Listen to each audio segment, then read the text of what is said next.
The moment I stepped into her office, I was overwhelmed by an intoxicating mix of professionalism and allure. Her voice was a soothing balm to my chaotic mind, and despite my best intentions, our sessions began to dance on the edge of something dangerously personal.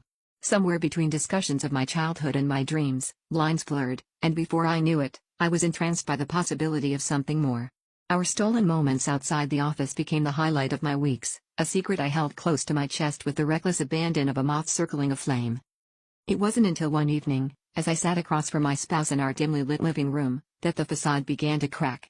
He casually mentioned his therapist's insight, a seemingly innocuous comment that sent a jolt of recognition through me like a lightning strike.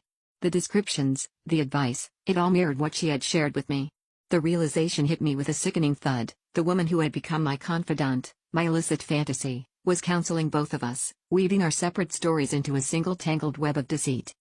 My heart raced as I confronted her in our next session, the room suddenly feeling stifling and small.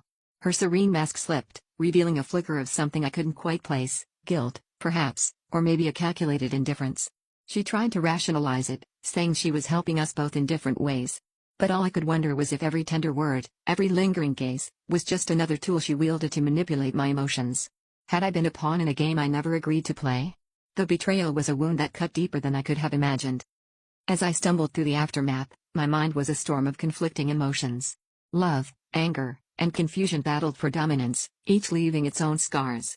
In the end, the question that haunted me was whether my feelings were ever truly mine. Was I ever in love, or was I just a puppet dancing to the strings she pulled? The answer eluded me, a reminder of how easily we can be led astray by the very people we trust to guide us.